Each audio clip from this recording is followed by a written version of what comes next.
Hello नमस्कार दोस्तों आप सभी लोगों का स्वागत है आपके अपने यूट्यूब चैनल में।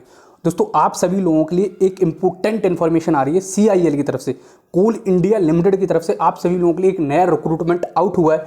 बहुत बेहतरीन जॉब होने वाली है, आपकी मैनेजमेंट ट्रेनी की पोस्ट पे आपका रिक्रूटमेंट होने वाला है। और देखो बेहतरीन जॉब है, टोटल 1000 प्लस आपकी वैकेंसीज आउट हुई हैं।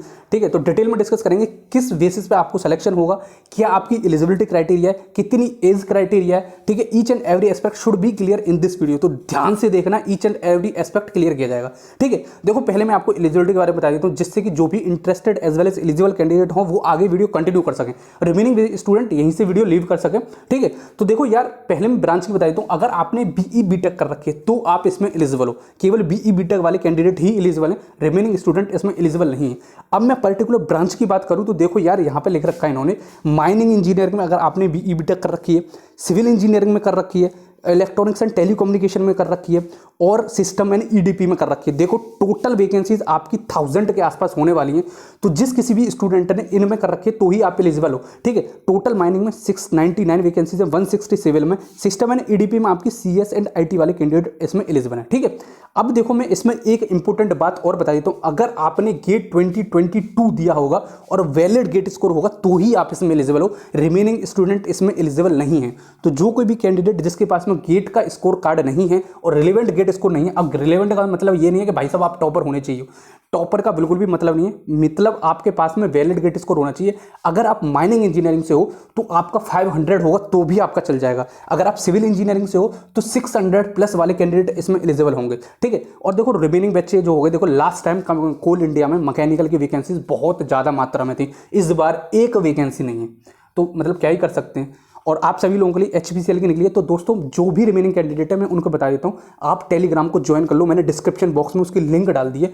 मैंने वहाँ पे आपके लिए नोट्स प्रोवाइड करने की एक वीडियो उठाया है जो कि आपको फ्री ऑफ कॉस्ट मिलेगा, और मैकेनिकल वालों के लिए अभी स्टार्ट किया और बहुत सारे कमेंट आ रहे हैं मेरे पास सिविल इंजीनियरिंग और इलेक्ट्रिकल इंजीनियरिंग, तो इसका भी मैं बहुत जल्द स्टार्ट करने वाला हूँ। और अभी मैंने HPCL के आपके पेपर, प्रीवियस ईयर पेपर, और आपके UPRVNL के प्रीवियस ईयर पेपर और आपके AAI ATC के प्रीवियस ईयर पेपर सब कुछ प्रोवाइड कर रखा है, तो जाके जल्दी से ज्वाइन कर लेना।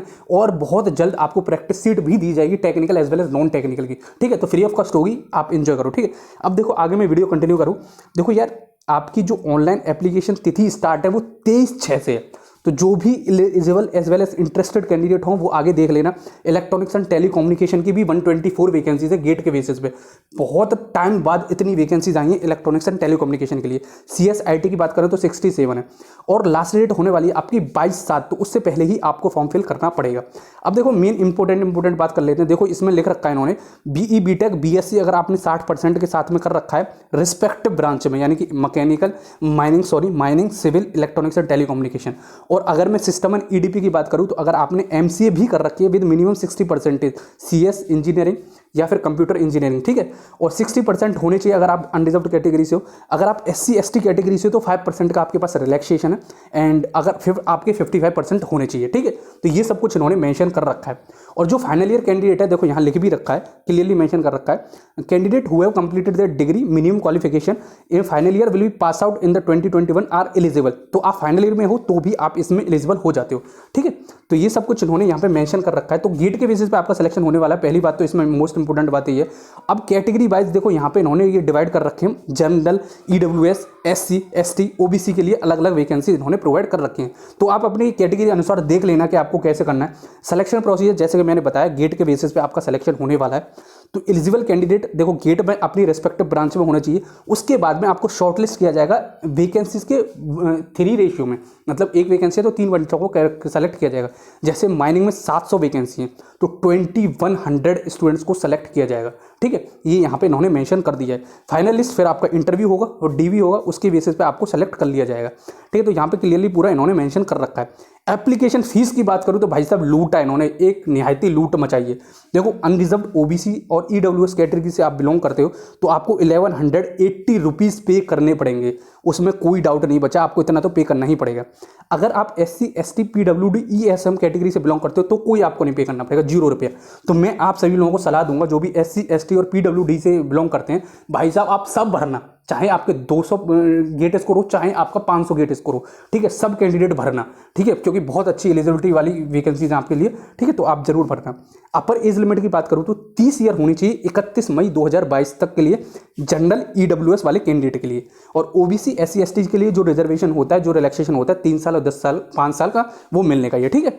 तो ये सब कुछ इन्होंने मेंशन कर दिया है। तो आई थिंक मैंने सब कुछ बताने, और देखो आपके पास में EWS का मैं बता दूं, बहुत इंपॉर्टेंट बात लिख रखी है। EWS का अगर आप अपने आप को प्रूफ नहीं कर पाए, सपोज करो आपने EWS का भरा और आपका अगर वैलिड नहीं निकला, तो फिर आप बाद में कहो कि मेरे को अनरिजर्व्ड में काउंट कर लो, ऐसा नहीं होगा, आपकी कैंडिडेचर कैंसिल कर दी जाएगी। तो पहले ही देख लेना कि आपको EWS में भरना है या अनरिजर्व्ड में भरना है, ठीक है। बहुत सारा को लोगों का होता है कि यार अगर हम EWS में काउंट नहीं हुए तो अनरिजर्व्ड में तो कर ही लिए जाएंगे, तो इन्होंने यहाँ मेंशन कर दिया पहले से, ठीक है।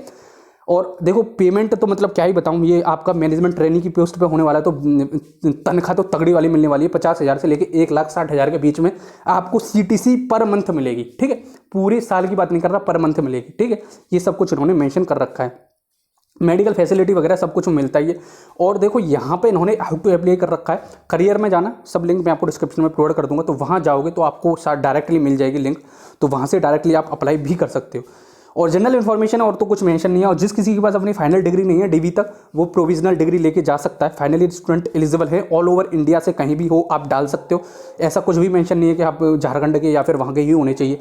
आई थिंक सब कुछ क्लियर हो गया। अगर फिर भी कोई डाउट हो कमेंट बॉक्स में पूछ लेना। रिमेनिंग ब्रांच वाले कैंडिडेट को बोल रहा हूँ, या फिर सिविल इलेक्ट्रिकल वाले बंदों को भी बोल रहा हूँ, जितने भी बच्चे हैं उन सब के लिए बोल रहा हूँ, भाई कमेंट बॉक्स में मैंने और डिस्क्रिप्शन बॉक्स में दोनों में मैंने लिंक डाल दिए, जाके जरूर से जल्दी से ज्वाइन करना।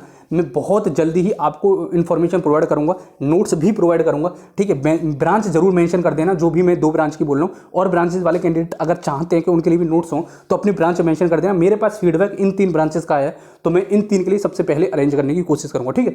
आई थिंक आपको समझ में आ गया। फिर भी चलो मिलते हैं फिर किसी अगली धमाकेदार वीडियो में, तब तक के लिए जय हिंद जय भारत।